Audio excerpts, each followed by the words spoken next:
The number one story to come out of Monday's game against the Pittsburgh Penguins isn't that Dan Vladar had a bad game. It isn't the fact that the Flyers kind of got boat raced. It isn't the fact that the Flyers no-showed in a lot of ways. It's that Tyson Foerster went out.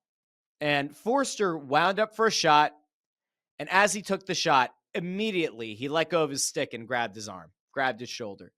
And you watch that and you go, is that a shoulder separation? Is there a rotator cuff tear? Is there something with the labrum? Like, what was it? What happened? And what we learned since Monday night is that Tyson Foerster is going to be out 2 to 3 months. And that's according to Danny Briere. 2 to 3 months for Tyson Foerster. That is a horrific hand to be dealt because Foerster did appear to be poised for a breakout year. And to this point, I felt like he was having a borderline breakout year. Like, there was a potential path to see Tyson Foerster be a 35, maybe even a 40-goal scorer on this team. He's been that good for them this year. And all of that comes with him missing time during camp and missing time through the offseason because of that infection in his arm, his elbow, whatever. So it's a shame to lose him. And at the same time, you go, okay, and I'm going to try to spin this in a positive direction here for a second. Not because I'm a shill. I'm pointing this out because I think that there's actually a little bit of a positive to take away from it. Foerster looked like he was on path to go 35, maybe 40 goals. We always talk about the fact that this Flyers team has a lot of wings, and in the farm system, right? In the minors, they have a lot of wings. Denver Barkey, Alex Bump, eventually coming from college. You'll also have Porter Martone to add to the mix. Well, Barkey got a lot of praise when Danny Briere was on the Press Row Show on Monday night. Alex Bump has gotten a lot of praise as well. Now, I know a lot of fans thought as soon as Foerster got announced as being out for a few months, that the Flyers were then going to bring up Alex Bump because we heard all throughout the offseason how excited the Flyers were about Alex Bump. How at the end of last season with the Phantoms, they were excited about Alex Bump, about how there was an outside chance that Alex Bump could make the team, and that if Tyson Foerster had missed the start of the season, that Alex Bump might have been in contention to have a spot on this Flyers roster. I don't think they're bringing up Alex Bump yet.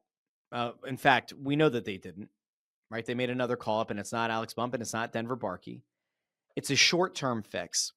I will actually go out to something that was said the other night over on the Press Row Show, because to me, the smartest thing the Flyers could do right now is give a look to a guy who I think has earned playing time and should be getting more playing time. And that is none other than Nikita Grabenkin. Okay? Now, again, you're not replacing that goal scoring with Nikita Grabenkin, but I'm going to go out to what Danny had to say to me and to Anthony over on the Press Row Show on Monday night when he was asked about Grabenkin's playing time. And unfortunately, this quote did not age well from Danny because he kind of knocked on wood about the health.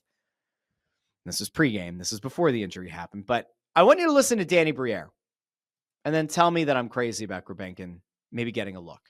Been a lot of talk about him. He's been in and out of the lineup, back in now. What have you seen from him, and where do you like where he's at with development, and how do you feel like you guys can best manage him going forward? Because he's ultimately probably a little bit more than a guy who should play 8 minutes a night, I would think, right?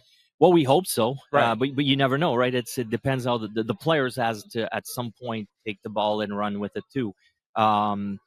He's almost in a kind of a 10th forward role at the moment. And we've been lucky, knock on wood, with injuries. It's been a good season that way. But I could see him being the next guy if someone gets hurt up front in the top 9. Now, here's the tricky part. Danny, as the GM, really shouldn't then turn around and tell Rick Tocchet how to do his job and how to make the lineups. That's a very Ron Hextall thing to do. Danny should not do that. And at the same time, we now hear exactly from the GM that when it comes to Grabenkin, he thinks that if there were to be an injury, Grabenkin would deserve a look. Make of that what you will. See what the lineup looks like tonight. I don't know yet.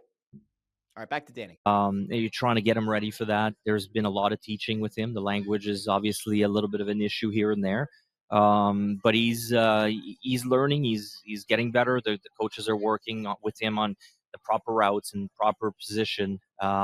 Feels like it's not something that never anybody seemed to spend a lot of time with him on that stuff. So no, they're working with him. I like the progression, but we have to be a little bit more patient. He's still young, but eventually, yes, we have higher hopes than a fourth line for him. That part to me was really interesting, because one of those things that we've just kind of like heard, and that some people that work for and around the team have also kind of noted, nobody really wants to go on the record with it, is that there's this thought out there that Tocchet doesn't look at Gulbenkian as being a fourth line player. And so he doesn't want to like cram Gulbenkian into being a fourth line guy if he thinks that he could actually be a third liner. Now, my question is, if that's true, then why not shake things up a little bit? Why not put Gulbenkian on the third line and push a third liner down to the fourth line? Like, I love Bobby Brink. I think Bobby Brink is a wonderful player for this team. Would I be opposed to Bobby Brink getting a few shifts in, a few games a week on the fourth line so that we can see what Gulbenkian looks like on the third line? No, because in the midst of a rebuild, I'm fine with you tinkering with lineups as much as you want. I'm fine with a coach trying to get a look as much as he can with guys up and down the lineup to try to figure out what is a player's ceiling actually going to be. And that might be a controversial take. I know. The Brink and Cates and Foerster line was incredible to start the year. It cooled off a little bit. I know people don't want to think about any of those guys being a fourth line guy, but it does still stand.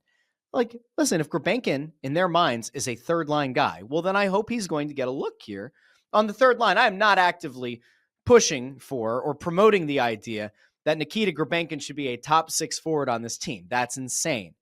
But as a third line guy, getting 12 minutes a night, 11 minutes a night, I would certainly like that more than Nikita Gulbenkian, the fourth liner, getting 7 to 9 minutes every fourth game. And I think for his development, Foerster's injury, unfortunate as it is, maybe gives him a little bit of an inside track to getting his career up and running. And by the way, it could also go the other way. If Gulbenkian gets a look and he underwhelms, well, then guess what? I think it's actually made your decision as a coaching staff easier, and probably from an organizational perspective, has made your decision easier. Well, then you send Nikita Gulbenkian down to the AHL to build his confidence up, and then maybe if there's an injury later in the year, you bring him back up. And in the meantime, maybe you can shuffle a Denver Barkey up here if you feel like he's really playing at a high level. If and when you feel like Alex Bump is ready to make that jump to the NHL, well, then he's ready. From what I have heard, Alex Bump is not a guy they consider to be ready this moment. It doesn't mean that that'll be the case at the end of this week. It doesn't mean it'll be the case in 2 weeks. It just means that right now, if they truly, truly believed in Alex Bump as being an NHL-ready player, he would have been the first call-up, and he wasn't. So that tells me that there is at least a slight disconnect between what fans think should happen and what the organization thinks should happen. And I say all of that while also acknowledging this organization is very high on Alex Bump. So this isn't a thing where like they're not calling him up because they don't think he's a good player. They just, for whatever reason, don't think he's ready. I'm not going to argue it because I don't know. I'm not watching the Phantoms games. Maybe I should. And then I could give you a more fair and well-rounded take on Alex Bump, the player.